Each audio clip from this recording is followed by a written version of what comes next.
Hello दोस्तों, नमस्कार।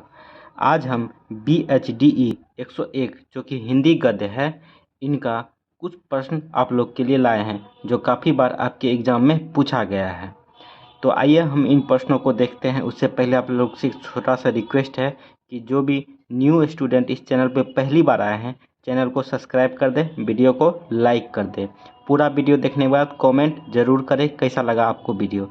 एक बार जो है आप मेरा इससे पहले हम काफ़ी वीडियो अपलोड किए हुए हैं BHDE 101 जो कि प्रीवियस ईयर का इम्पोर्टेंट क्वेश्चन है, जो काफ़ी बार रिपीट होके आपके एग्ज़ाम में पूछा जाता है या पूछा गया है। जो भी क्वेश्चन बता रहे हैं ये सारे क्वेश्चन आपके एग्ज़ाम में पूछा गया है। उसका वीडियो हम बना के प्लेलिस्ट में दिया हुआ है। तो प्लेलिस्ट का लिंक डिस्क्रिप्शन बॉक्स में है, या आप मेरे चैनल पे जाइए, वहाँ प्लेलिस्ट में BHDE 101 बना हुआ है। लगभग 8 से 10 वीडियो अपलोड है। आप उनको देख के एग्ज़ाम में जाएं ताकि काफ़ी अच्छी तैयारी आपकी हो के आप अच्छे से एग्ज़ाम पास करें। ठीक है, तो आइए हम इन प्रश्नों को देखते हैं। देखिए, हम जो आपको नाटक के बारे में बताएंगे, जो आप थंबनेल देख के आए होंगे। तो 4 प्रकार का नाटक है, और 4 प्रकार का नाटक हो सकता है कि किसी एक नाटक के बारे में आपसे पूछ लिया जाए। तो ऐसा नहीं है कि हम एक ही नाटक बताएंगे, हम चारों नाटक बताते हैं आपको। ठीक है, तो देखिए क्वेश्चन क्या है, पहले क्वेश्चन देख लीजिए। देखिए, विभिन्न प्रकार के नाटकों का वर्गीकरण कीजिए। कितने प्रकार के नाटक है उसका वर्गीकरण करने के लिए कहा जा रहा है इस प्रश्न में। हो सकता है कि ये प्रश्न ना पूछे।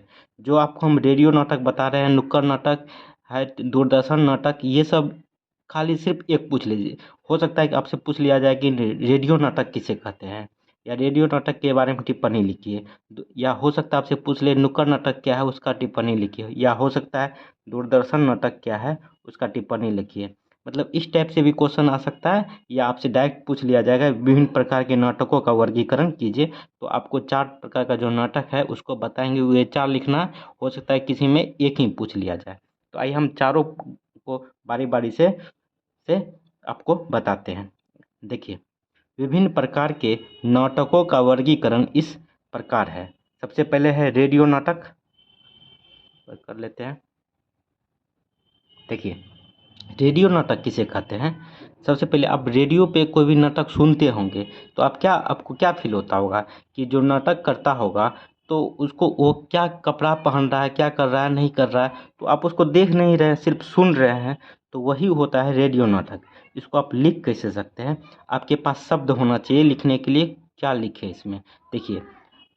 देखिए, रेडियो नाटक रंगमंचीय नाटक से अलग एक नई विधा है। रंगमंचीय नाटक क्या होता है, कोई भी मंच पे नाटक को प्रदर्शित करना रंगमंचीय नाटक है। जो आप लोग गांव देहात या कहीं पर भी देखते होंगे कि रंगमंचीय नाटक, रंग पे भी मतलब मंच पे भी नाटक शुरू करता है, या वहाँ आप जाके देखे होंगे। तो उससे एकदम अलग है। देखिए, मूलतः नाटक को एक दृश्य विधा माना जाता है। दृश्य विधा मतलब हुआ कि नाटक सिर्फ देखने के लिए होता है, सुनने के लिए नहीं, मगर ये गलत है। किंतु रेडियो नाटक में शब्द और ध्वनि का विशेष महत्व होता है। रेडियो नाटक मंचीय नाटक से इस अर्थ में भिन्न है कि जहाँ मंचीय नाटक में विभिन्न रंगमंचीय उपकरणों का प्रयोग होता है तथा अभिनेताओं के अभिनय, हाव भाव, गति आदि के द्वारा दर्शकों तक बात पहुंचाई जाती है, वहीं रेडियो नाटक में केवल ध्वनि के माध्यम से ही सब कुछ करना होता है। सिर्फ मतलब बोल के ही सब कुछ आपको मतलब एक तरह से जो भी कहना चाहता है, तो ध्वनि के माध्यम से ही आप इसको सुनते हैं। ठीक है, देखिए आगे। इसमें ध्वनि के द्वारा ही अभिनेताओं का चलना फिरना, हंसना रोना, आ भरना आदि प्रस्तुत किया जाता है। आइए आगे देखते हैं। देखिए, रेडियो नाटक बहुत हद तक संवादों पर भी निर्भर करता है। रेडियो नाटक के संवाद लिखे ही इस प्रकार जाते हैं कि उनमें ऐसी बातें, ऐसे संकेत दिए जाए। आइए आगे देखते हैं। जिनकी कि मंचीय नाटक में आवश्यकता नहीं होती है।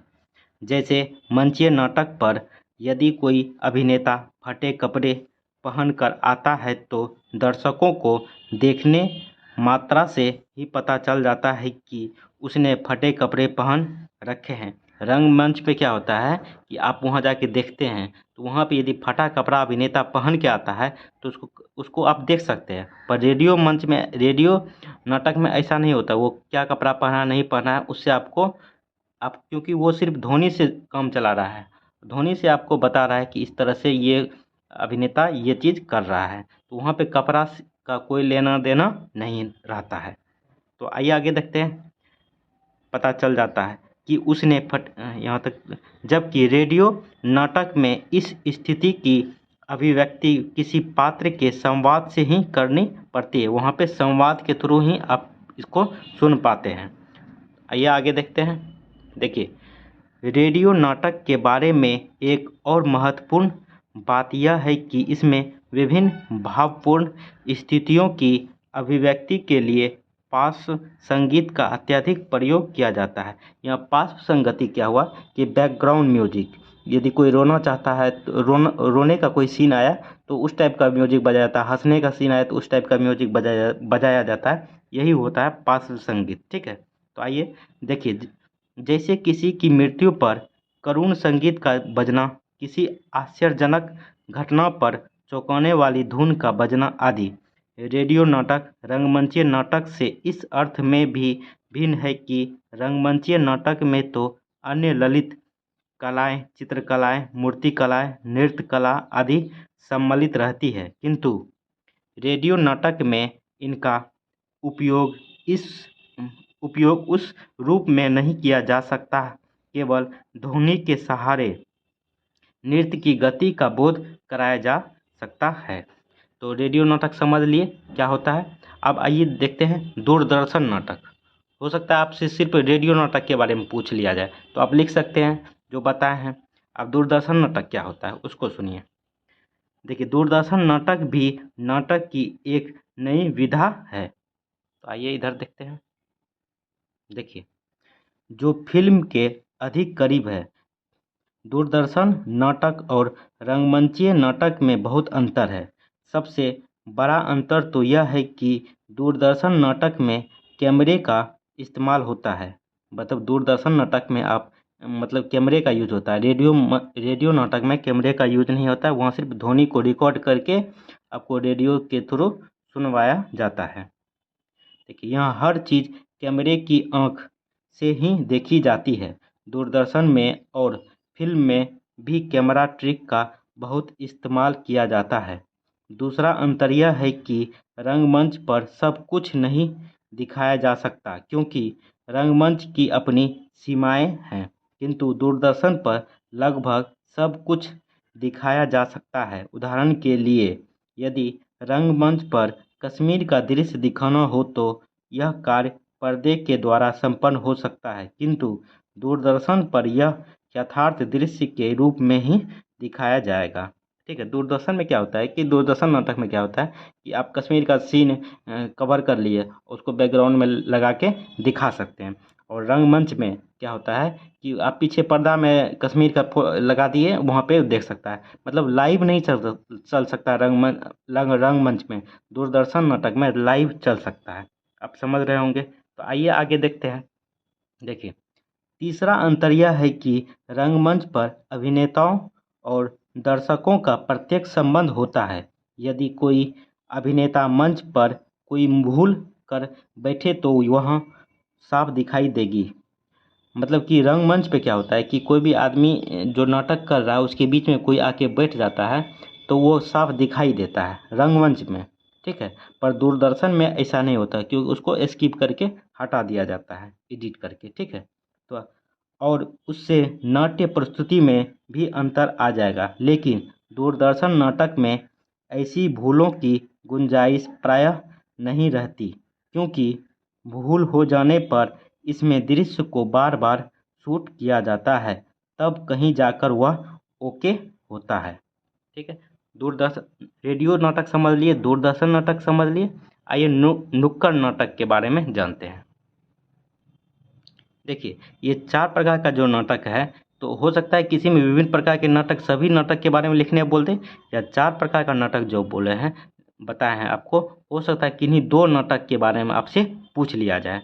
तो आप इन वीडियो को देख के कोई भी नाटक के बारे में पूछा जाएगा या नाटक से संबंधित जो भी प्रश्न आएगा आप लिख सकते हैं उसको, इसलिए ध्यान से देखिए।